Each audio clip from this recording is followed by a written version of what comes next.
ఒక ఆట ఆడలేరు, దేనికి పనికిరారు. ఎక్కడ పోయినా మాకొద్దు మాకు మాకు మాకు మాకు ఇదే బరువు. ఇక ఎక్స్ట్రా క్వాలిఫికేషన్స్ అనేది పక్కన పెడదాం, కనీసం మినిమం. ఎందుకంటే ఈ బాధ అన్నప్పుడు ఆ అధికారంలో ఉండేటువంటి వాళ్ళు, దేవుని యొక్క ఆధిపత్యంలో ఉండేటువంటి వాళ్ళు, దేవుని సేవకి ఎలాంటి వ్యక్తులు ఉపయోగపడతారనేటువంటి ఆలోచన కలిగి కనీసం మినిమం క్వాలిఫికేషన్, మినిమం నాలెడ్జ్ అన్న ఉండేటువంటి వాటిని ఎంపిక చేసుకోవాలి. ఇది చాలా బాధాకరం. అలాంటి పరిస్థితుల్లో అసలు అర్హత లేనటువంటి వ్యక్తుల్ని నేను అందరూ ఎక్కించాను. చాలా మంది ఏమో నాకు తెలియదు, దేవుడు నాకు ఇచ్చినటువంటి దాన్ని ఉపయోగించాను, ఎంపిక చేసిన లక్షణంగా సేవ చేసుకుంటారు.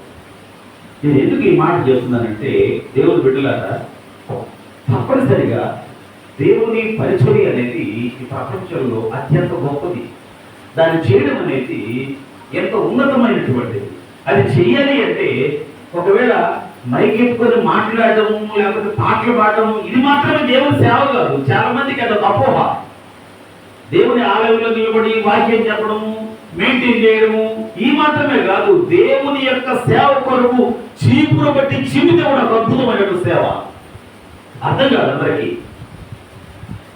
బయట కనబడేటువంటి పరిస్థితుల్లో నేను ఇప్పుడు చూడండి, చాలా మంది ఏం చేస్తున్నారంటే, మీరు ఫేస్బుక్లో ఇలా చూస్తే ఆయన చేసేది ఇంత సేవ, దానికి ప్రపంచవ్యాప్తంగా ఫోటోలు పంపించేసుకోవడం, మెసేజ్లు పంపించడం, దేవునికి మహిమ, గ్లోరీ టు గాడ్. అది ఏం చెబుతున్నాడా? ఏమి చేయరు, ఏం చెప్పేదిలే, ఏం చేసేదిలే. మనకు వస్తే మీరు రావడానికి కదా, అంటే పబ్లిసిటీ ఎక్కువైపోతుంది. దేవునికి రావాల్సినటువంటి మహిమ కంటే తమకు తాము ఆపాదించుకునే మహిమ ఎక్కువైపోతుంది దినాల్లో. చాలా బాధ కలుగుతూ ఉంటుంది. ఏం నువ్వు దాన్ని ఫేస్బుక్లో పెట్టకపోతే, ఫోటోలు పెట్ట, దేవుడు దాన్ని అంగీకరించడా? అంటే ఎంత గొప్ప సేవ చేస్తున్నాడు మా బిడ్డ, నా స్నేహితుడు, నా ఫ్రెండు అనుకోవాలన్నమాట. అంటే దేవుడి కంటే అధికంగా ప్రేమిస్తున్నాడు. కాంగా నువ్వు ఎంత చేస్తావు చెయ్యి, దేవుడు చూస్తుంటాడు. A man must deny himself. రెండవది, a man must take up his cross.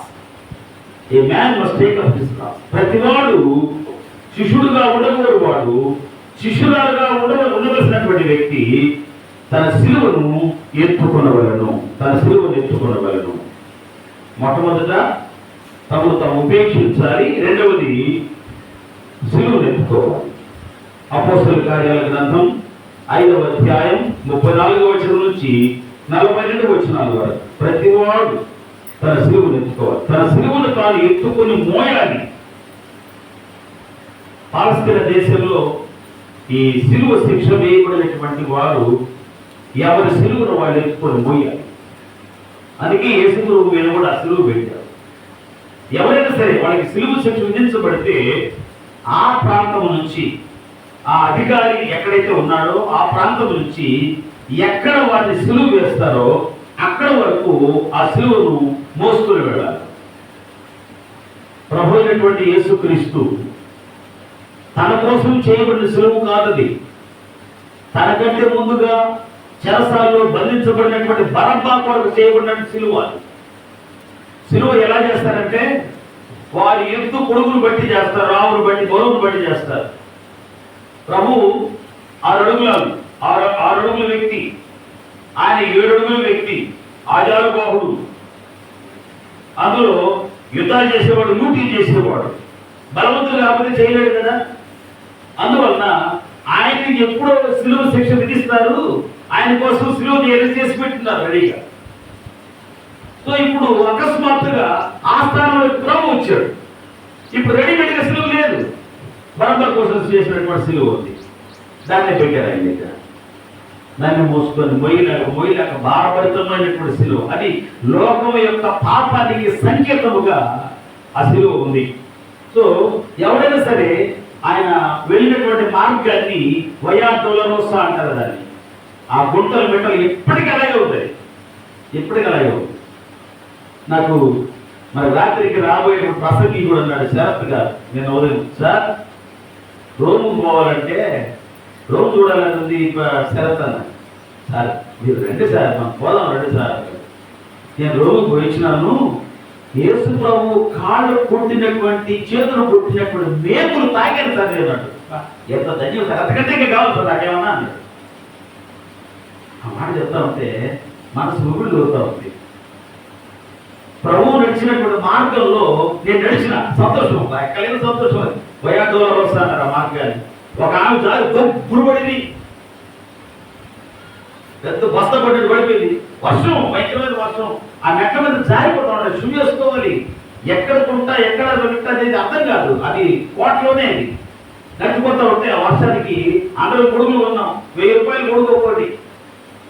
వాడు తెలివినట్టు ఆ ఇజ్రాయిల్ భయంకరమైన వర్షం పడుతుంది. ఫిబ్రవరి 5వ తేదీ పడతా ఉంటే శాస్త్రం చూస్తున్నారు. మేము జాకెట్ వేసుకోవడం, ఆ జాకెట్ రాకెట్ నిలబడ అంత భయంకరమైన చలి.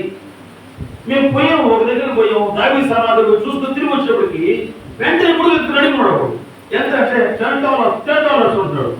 1000 రూపాయలు కొనం తలా కొడుతున్నాం. వర్షం తెచ్చుకున్నారు కూడా ఫ్లైట్లు తీసుకురాకపోతే. అంటే అంత తీవాడికి అప్పటికప్పటికి ఎప్పుడతాయి వాడు ఆలోచనలో మేధాలు. 100 రూపాయలు చేస్తాడు ఊరికి, చెక్క ఊరు అది కూడా. సో ఆ మార్గం నడుస్తూ ఉంటే పాపం ఒక్కొక్క గుడిగేసుకుని నడుస్తూ ఉంటే స్లిప్ అయింది కాలు, దుమ్మన్నది. ఏంటనే చూసి ఎత్తికి పడిపడతారు. మంచి శరీరం లావడానికి బాగా దుప్పగా ఉంటుంది.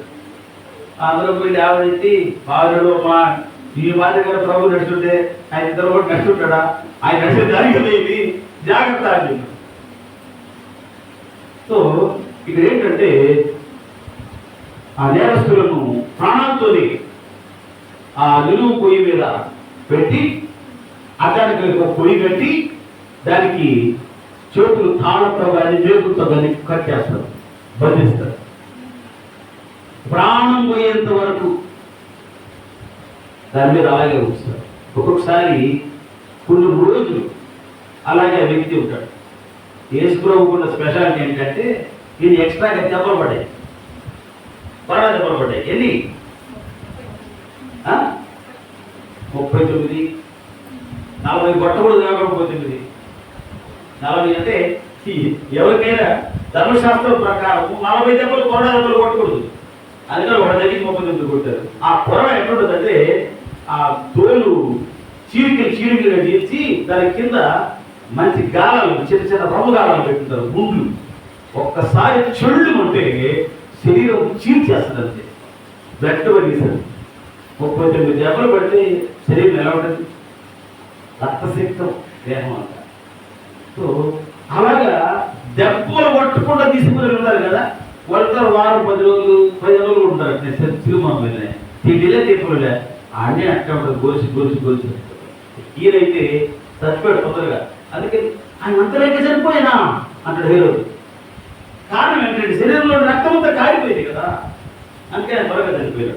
ఒకవేళ చనిపోకపోతే ఫైనల్గా ఏం ఆజ్ఞ వస్తుంది తెలుసా? వాళ్ళు పడతారు. ఆయన ఎముకల్లో ఒక్కటైనను విలువబడలేదు అనేటువంటి ఆ వాక్యం నెరవేరేటట్లుగా ఆయనకి ఆ ఆజ్ఞ జారీ చేయబడ్డా, లేకపోతే కాలేజీ కొట్టు. అప్పటికి చనిపోయిన తెలుసుకున్న తర్వాత డొక్కలు పడుతుంది. పొడిచి ఎడప కుడి పక్క నుంచి ఎడపక్క అడుగు పొడవు ఉంటుంది ఆ ఈటె దాన్ని, అంటే దానికి మన అడుగు ఉంటుంది. అది కరెక్ట్గా గుండె భాగంలో ఉన్నట్టు కింద అది కూర్చుకుంటే ఒక బొట్టు రక్తము, ఒక నీరు వస్తుంది. అది ఆయన కడిగిన పడుతుంది. గుడ్డుడు గుడ్డుడైతే ఎప్పుడైతే ఆ రక్తము ఆ నీరు ఆయన కటి మీద పడిందో ఆయన కళ్ళు వచ్చినాయి. ఆశ్చర్యపోయాడు. ఆయన ఇచ్చిన సాక్ష్యం పడుతుంది దేవుని బిడ్డలారా. సో అలా వారు వేలాడుతూ నెమ్మదిగా ఆ శిక్ష భరించాల్సినటువంటి